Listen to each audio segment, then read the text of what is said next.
And welcome back once again, everybody. Jim Crane with you on a beautiful, partly cloudy day here on the central coast of California. This winter has been miserable. It has rained buckets and buckets of water, but I think spring is finally in the air.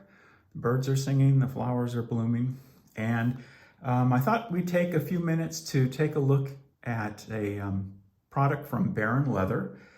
A viewer named Tanvir wanted to take a look at this bag again, revisit it to see how it's held up over a couple of years of use, and I thought this would be a really good opportunity to do that. So let's take a look at it. I do have it emptied out now so we can view it a little more easily. It does hold quite a bit. This particular spec is one of the original bags when Baron introduced his products to the United States. He's been building leather bags for years and years in Eastern Europe and selling them primarily there. And when he wanted to expand to the US, he built this bag, and the overall dimensions are fairly standard, and it's something that you can see in his shop now, although he builds different sizes, and he can do custom things for you if you need pocket a certain size or the bag a certain size to accommodate something that you use for work. Baron can do that. That's a nice thing about a bench-made product from a individual maker. You have the luxury of getting the bag of your dreams and having things built the way you want it. So the spec on this, some of the things that you're going to see on this bag are not particularly what he's doing now. So just be aware of that. When you're looking at his website, you can get all of the dimensions and specs in that. But so anyway, let's take a look at this bag. It's made from vegetable tanned leather, and the tannery is Sapici in Turkey, and it's a beautiful leather.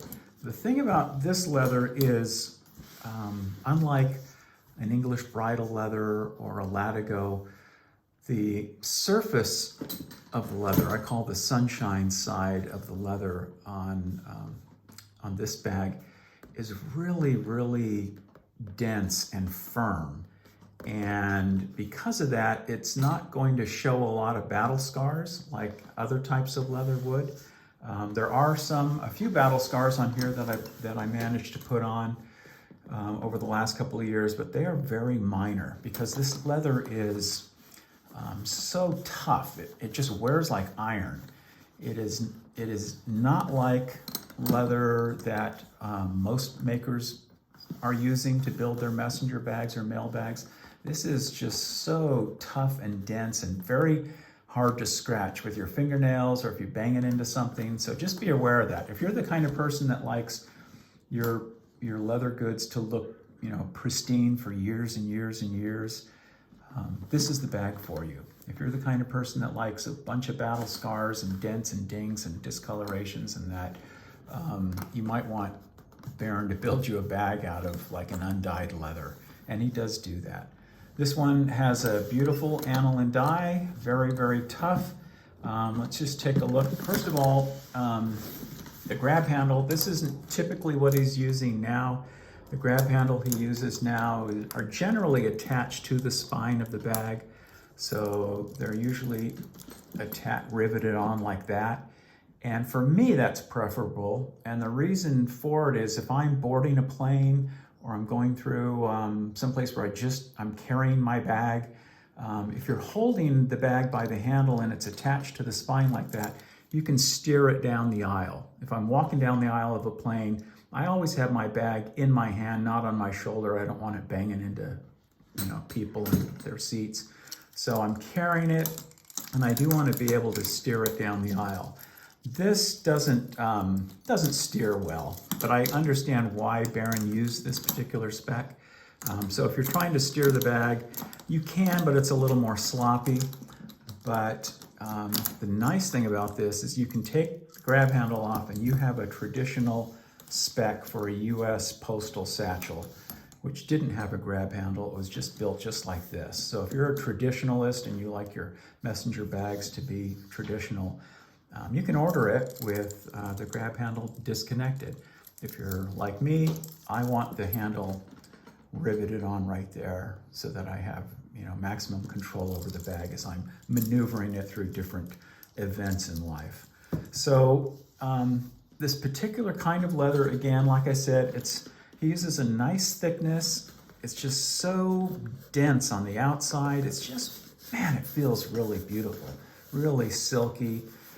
But this kind of leather is going to take a long time to break in. So just be aware of that, okay?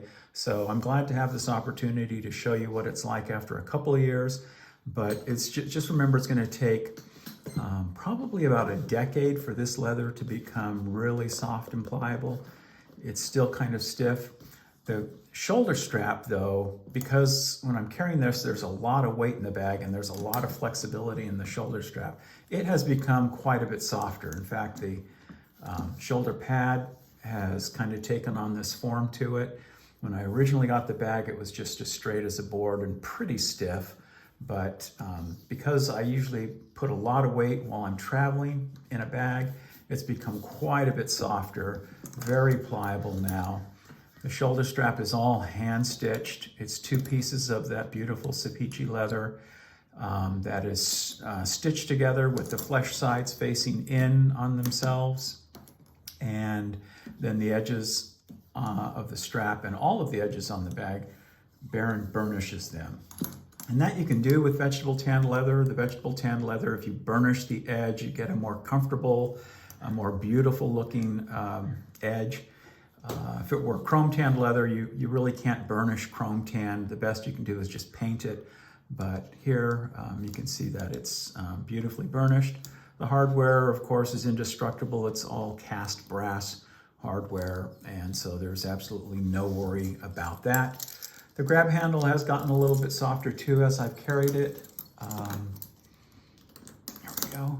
But the bag itself, there are a few oh yeah, the TSA battle scar, which is right here. I don't know if you can see that too well, but I was going through TSA checkpoint, opened my bag to get my identity out, and I banged it into a very sharp little, like a low counter in front of the TSA agent.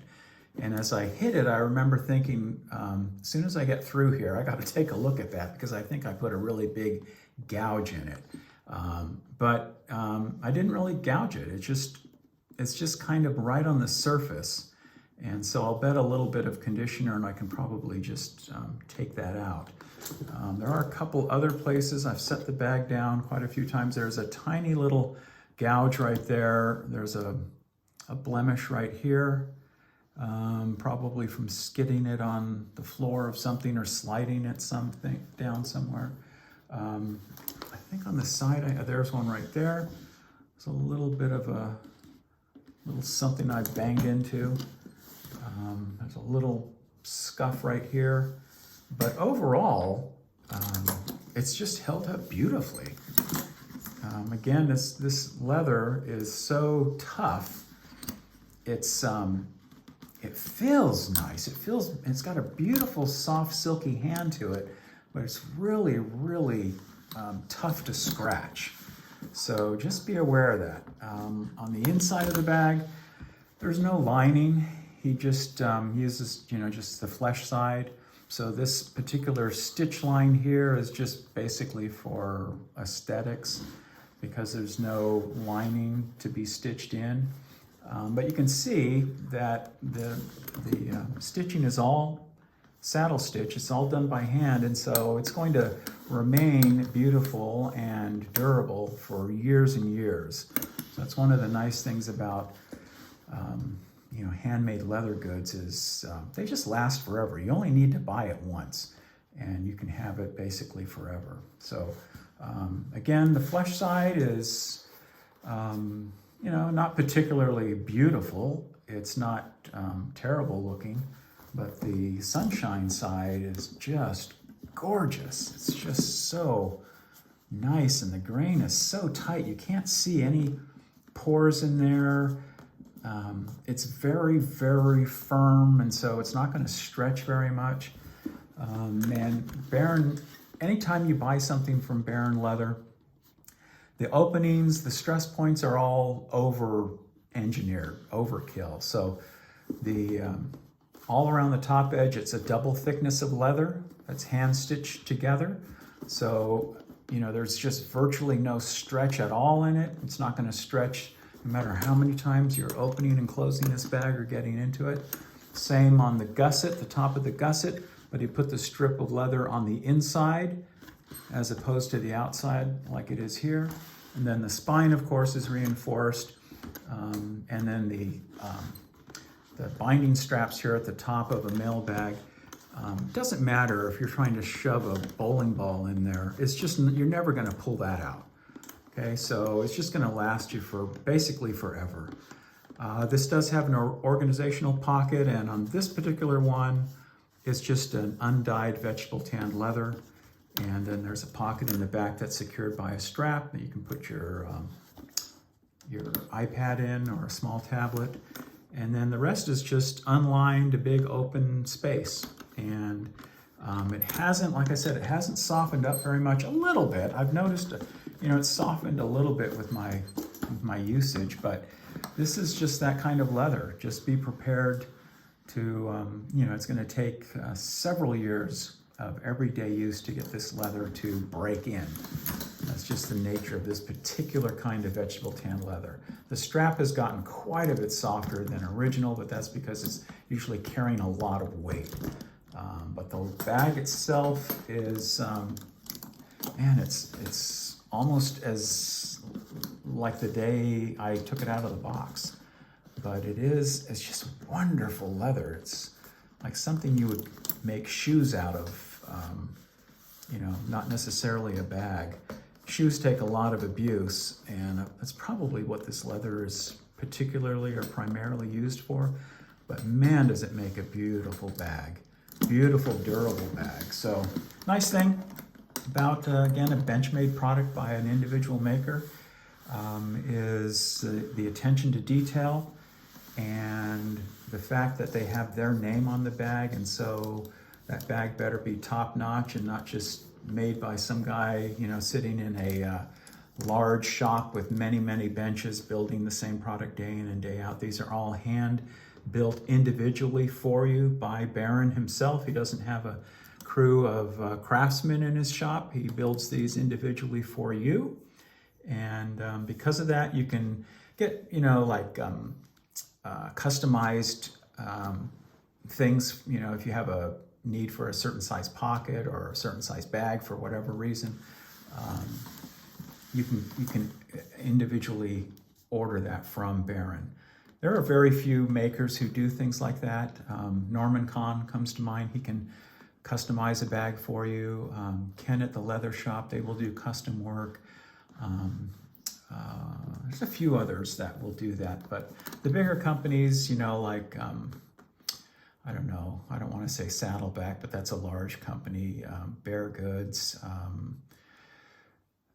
Colonel Littleton, those are all going to be off-the-shelf pieces, so no customization to speak of. It's just going to be something off the shelf, so you pick out the spec that's going to fulfill your needs. But the Benchmade guys, Baron Leatherworks, Norman Kahn, you can get things customized, get your dream bag, get the kind of leather that you want it made out of, the color, the quality of the leather that you want. Those are all kinds of things that you can customize for you. And after a couple years of quite a bit of use, this bag still looks beautiful. Still looks as beautiful as, almost as beautiful as the day I got it. But I'm the kind of guy, if the bag's got battle scars and creases and things, I'm perfectly okay with that.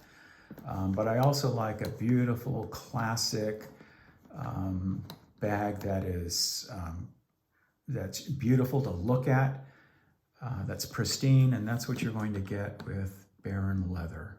Okay, so I thank you for watching, everybody. We'll see you again next time. Bye-bye.